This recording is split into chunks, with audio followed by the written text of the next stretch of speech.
এটা ভাই কোনো বাস্তব পরিস্থিতি না। বাংলাদেশের ইলেকশনে আসলে 12টা বাজে গেছে। আপনি যে ইলেকশনটা করতেছেন উনি অনেক মানে বলতেছেন কিন্তু ইতিহাসের সর্বশ্রেষ্ঠ নির্বাচন উনি দিবেন, উনি কিন্তু বলেছেন এই কথাটা, উচ্চারণ করেছেন। কি বুঝে বলছেন আমি জানি না, উনি ইতিহাসও বুঝেন কিনা জানি না, সর্বশ্রেষ্ঠ বুঝেন কিনা আমি জানি না। একটা নির্বাচন হতে যাচ্ছে, আপনি একটা কথা মাথায় রেখেন, বাংলাদেশে মিনিমাম 1 কোটি ভোটার আছে, মিনিমাম 1 কোটি ভোটার আছে যারা জীবনে কোনোদিন নৌকা মার্কা ছাড়া অন্য কোনো মার্কায় ভোট দেয় নাই। এদের জন্য আপনি কি বিকল্প রাখছেন? আপনি এদের জন্য কি বিকল্প রাখলেন? একটা নির্বাচন যে আপনি করবেন, সেই নির্বাচনে এটা বিপুল নির্বাচনটা আপনি কার জন্য করবেন? মানে পলিটিক্যাল পার্টির জন্য নাকি সাধারণ মানুষের জন্য? নির্বাচন যদি সাধারণ মানুষের জন্য হয়, আজকে এসি বলেছেন সাধারণ মানুষকে তারা সম্পৃক্ততা চান। যদি সাধারণ মানুষের জন্য নির্বাচন হয়, তাহলে যে মানুষগুলো যাকে ভোট দিতে চায় যখন সেই মার্কাটা ওখানে না পাবে, তাহলে এটা নির্বাচন হলো।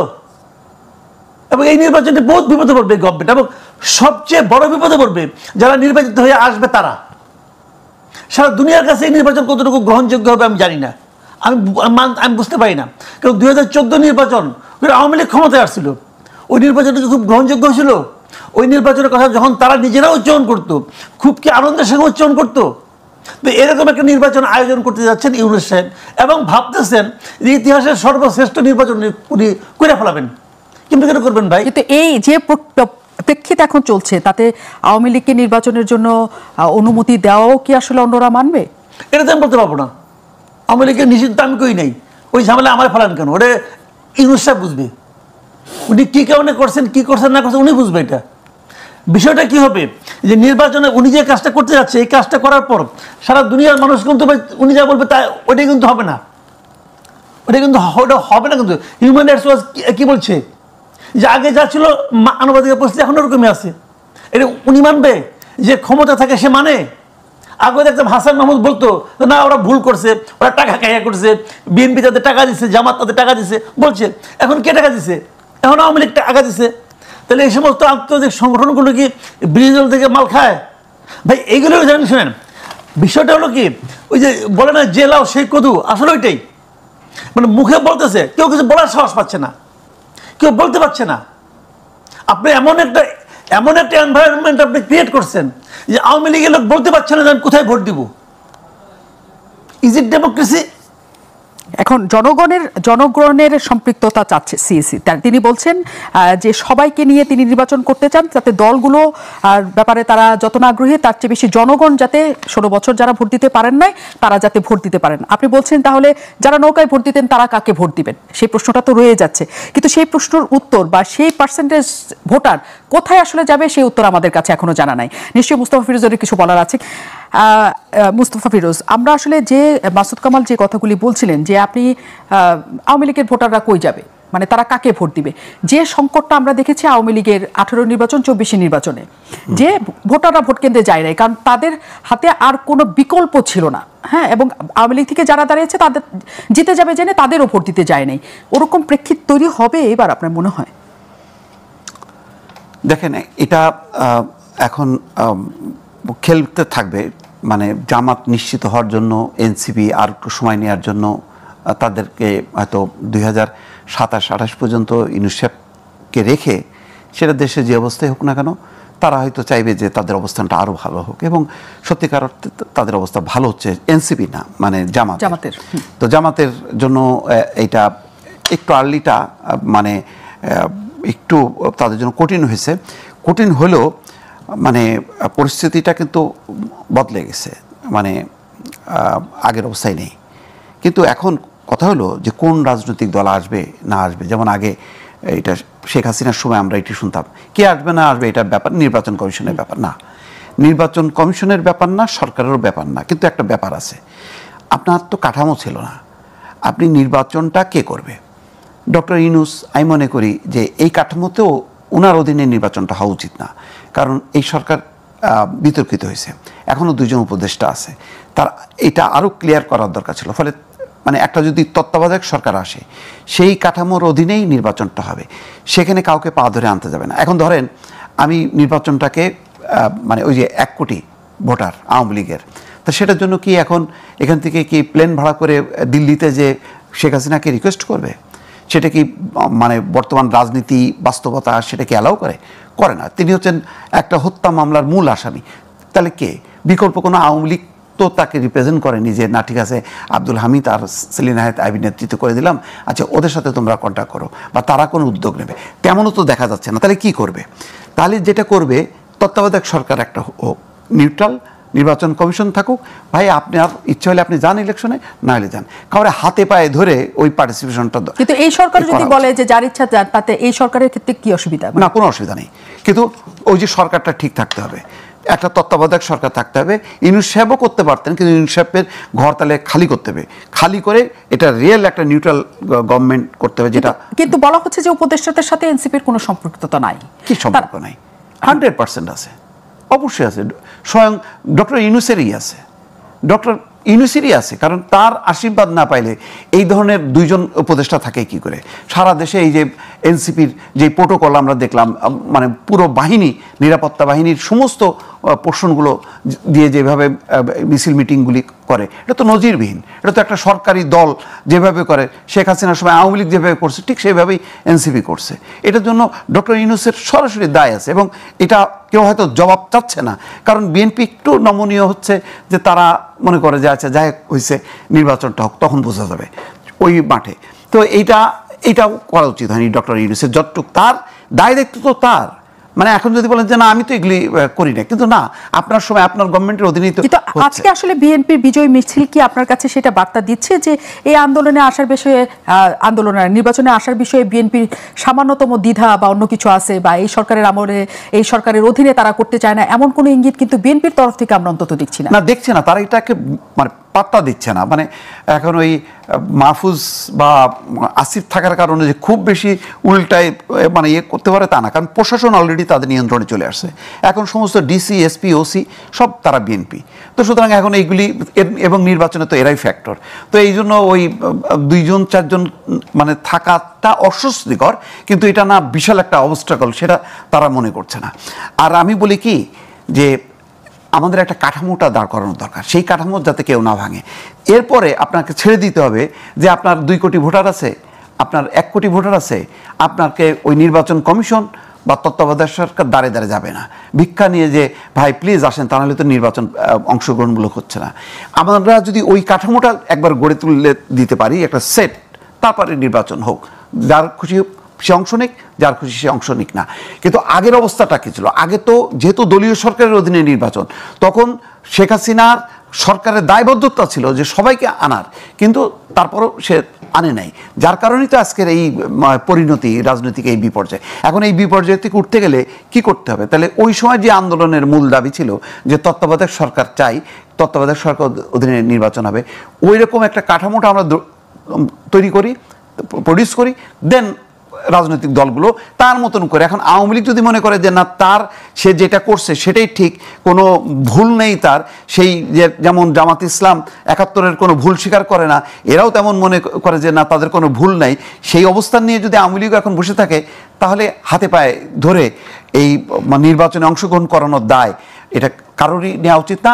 এটা সংবিধানে থাকবে, তত্ত্বাবধায়ক সরকার এবং তার অধীনে নির্বাচন হবে, ফলে যার খুশি সে নির্বাচন করবে, যার খুশি সে নির্বাচন করবে না। এইটা ছাড়া রাজনৈতিক দলগুলো যাতে কোনোভাবেই ব্ল্যাকমেইল না করতে পারে, প্রতিবার নির্বাচন আসবে আর ব্ল্যাকমেইল করবে যে না আমার এই দাবি পূরণ করতে হবে, ওই দাবি পূরণ করতে হবে, নাহলে আমি নির্বাচন আসবো না, এইটা চলতে পারে না।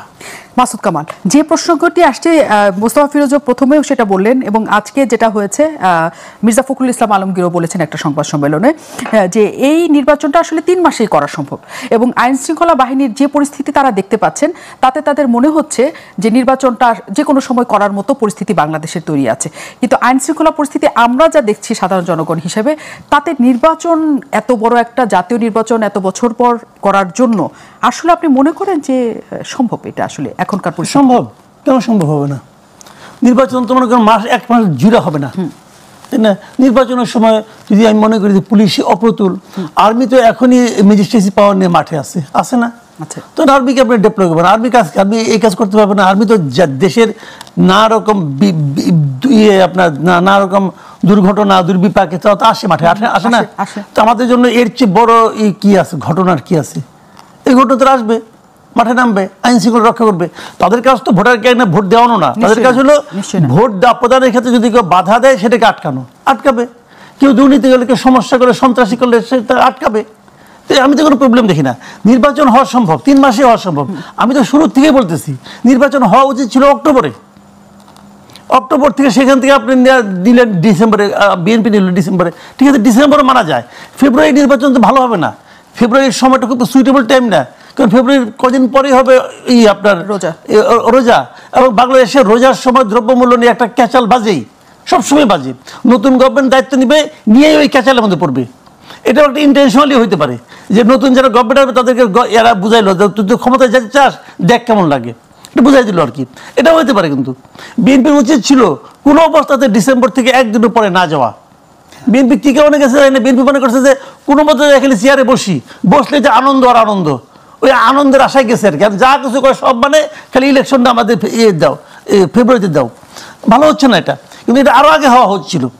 কিন্তু যে সবাই মিলে যে নির্বাচনের কথা বলছে, আগের কথা বলছেন, কিন্তু ফেব্রুয়ারিতেও আপনারা বলছেন দেরি হয়ে যাচ্ছে, কিন্তু ফেব্রুয়ারিতে হওয়ার ক্ষেত্রেও অন্য রাজনৈতিক দলগুলো, এনসিপিকে আমরা তুলনামূলকভাবে এক পাশে আমরা এখন দেখতে পাচ্ছি, তারা এখন মূল ক্রিয়ানকের ভূমিকায় দেখতে পাচ্ছি না। এনসিপি যে অবস্থানে এসে দাঁড়িয়েছে, এনসিপি কিন্তু বারবার বলছিল যে তারা কোনোভাবেই এই সংস্কার ছাড়া, বিচার ছাড়া সে নির্বাচন তারা চায় না, কিন্তু তাদের আমরা খুবই যে কঠোর একটা প্রতিক্রিয়া দেখেছি তাও না। আপনার কি মনে হয় যে এনসিপি আসলে পুরো এই ঘটনার থেকে নিজেদেরকে গুটিয়ে নিচ্ছে বা গুটিয়ে নেওয়ার অবস্থা? গুটিয়ে নিচ্ছে না, এনসিপি জানেন কি, এনসিপি তব্দ হয়ে গেছে আর কি। তব্দ হয়ে যাওয়া মানে তারা বোঝার চেষ্টা করতেছে যে ডক্টর ইউনূস আমাদেরকে এই রাজনীতিতে আনলো, সে কি আমাদেরকে ত্যাগ করলো, সে কি পল্টি মারলো, সে এটা কি করতেছে। আমার তাদের কাছে আশা ছিল যতদিন সম্ভব থাকে। দেখেন আমি একটা কথা বলি আপনাকে, এনসিপি এবং জামাতের মনস্তত্ত্বটা বোঝার চেষ্টা করেন। এরা হচ্ছে কি, এরা তো ক্ষমতা আসতে পারবে না ভাই। যে যত কথা বলো 3 মাস 6 মাস 3 বছর করেন আপনি, এরা ক্ষমতা আসতে পারবে না। বাংলাদেশের মানুষ এখন এদেরকে ভোট দেওয়ার মতো অবস্থা আসে নাই, মানে ক্ষমতা পাঠানোর মতো অবস্থা আসে নাই। তাহলে এরা কি করবে? এরা এখন যে অবস্থা আছে, এখন কিন্তু এরা ক্ষমতার স্বাদ ভালোভাবেই নিচ্ছে। হ্যাঁ, অনেক জায়গায় নিচ্ছে, আমার তো নিচ্ছে, এনসিপিও নিচ্ছে।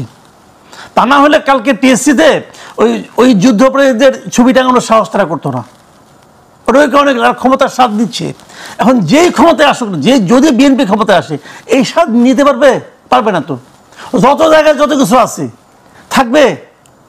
জামাতের লোক কয় জায়গায় মানে ইউনিভার্সিটি ভিসি আছে, ভিসি থাকবে। ঢাকা ইউনিভার্সিটি ভিসি থাকবে নাকি? থাকবে না তো, দেখেন আপনি, থাকবে না। এই ঢাকা ইউনিভার্সিটি ভিসি মার্চিয়ারে পাবেন না খুঁজার, এটা রিয়েলিটি। এদের ধরে আনছে, এই এখানে আনছে, এখানে পাঠাচ্ছে, এগুলো একটাও থাকবে না। এনসিপি যেমন এখন দাপটের সঙ্গে সাংবাদিকরা সচিবালয়ে ঢুকতে পারে না, কিন্তু এনসিপি লোকজন ঢুকতে পারে, বৈষম্যবিরোধী লোকজন ঢুকতে পারে।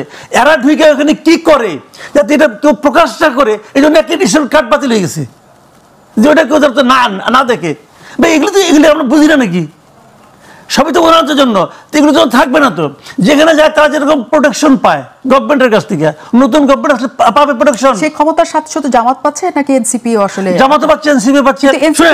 সাত এখন জামাত পাচ্ছে, এনসিপি পাচ্ছে, বিএনপিও পাচ্ছে, 3 দলই পাচ্ছে। আবার মাঠ পর্যায়ে চাঁদাবাজি বিএনপি করতেছে, মিনিমাম 90% চাঁদাবাজি বিএনপি করে মাঠ পর্যায়ে করতেছে। কিন্তু প্রশাসনে জামাত এগিয়ে আছে, প্রশাসনে কিন্তু জামাত বিএনপি সমান। আর এনসিপি হলো উপরে থেকে বাড়তেছে, মানে এই তদবির করেন, ওই তদবির করেন, আর বিভিন্ন পোস্ট দখল করে আছে জামাত বিএনপি। ঠিক আছে, যখনই বিএনপি ক্ষমতা আসবে,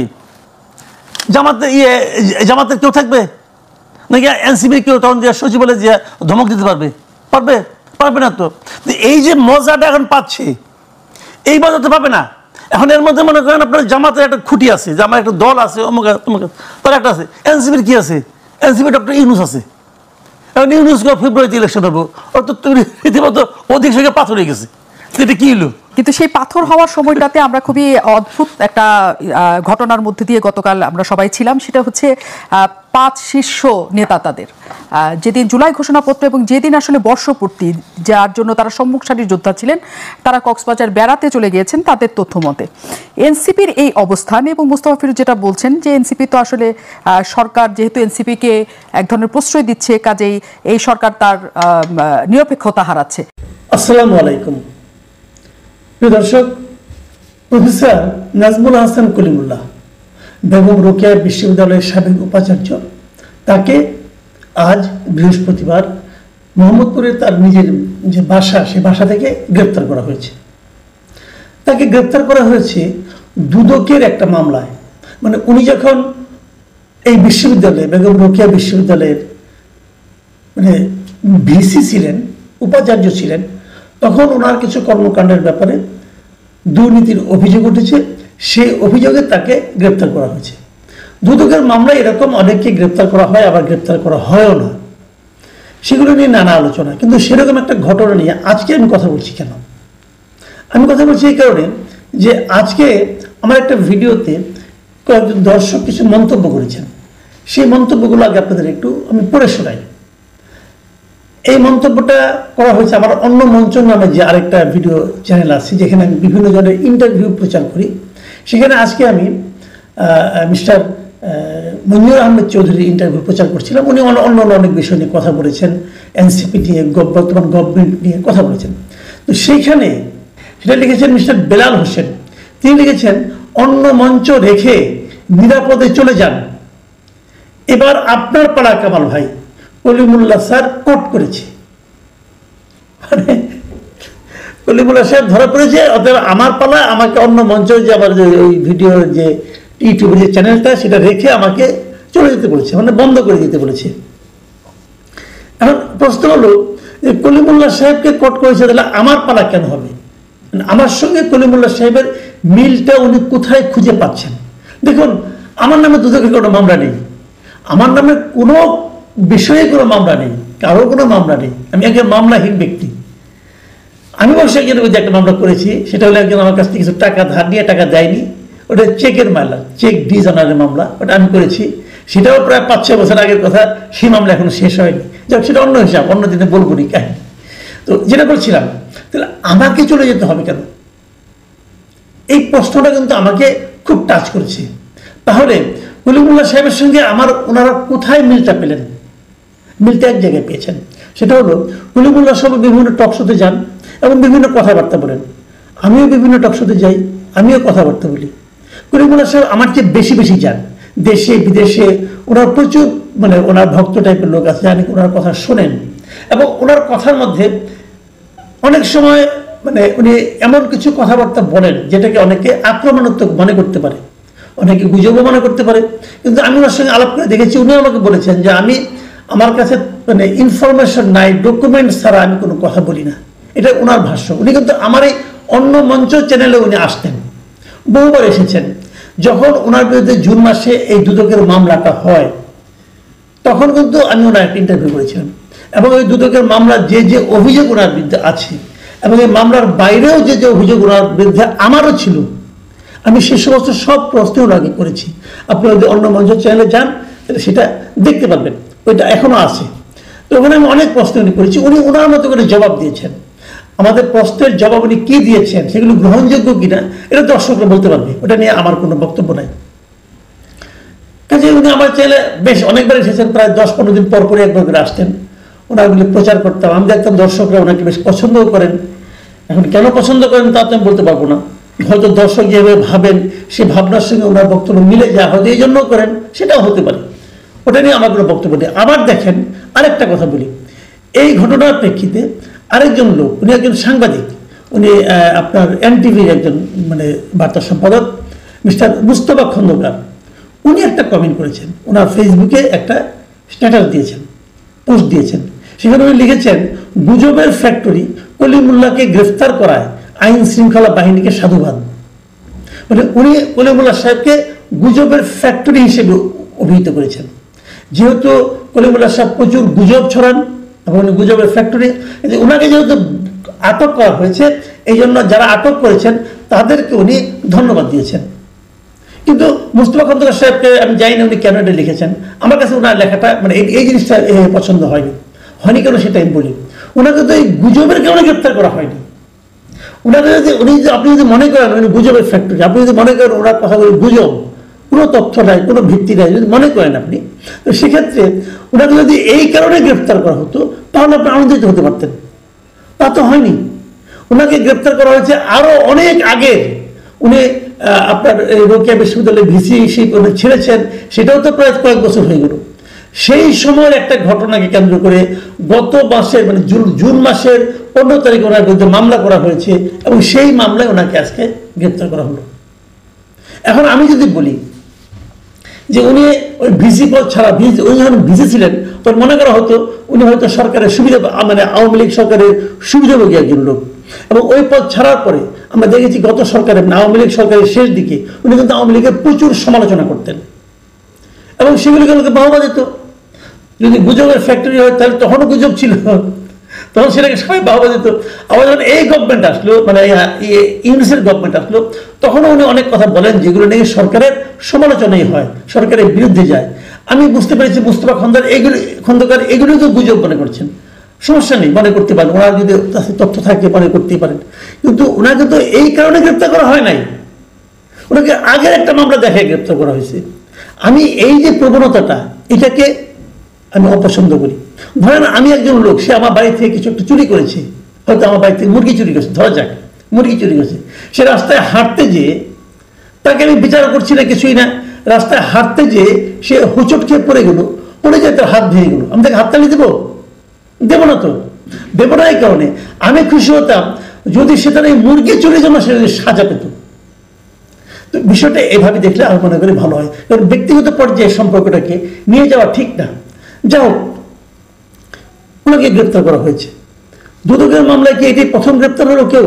না, তাও না, দুদকের মামলায় অনেকে গ্রেপ্তার হন।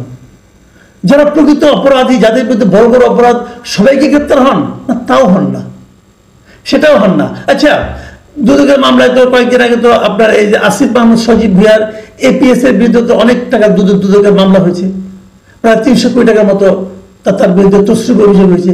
গ্রেপ্তার হয়েছেন মুয়াজ্জেম? গ্রেপ্তার হয়েছেন নাকি? হন নাই তো।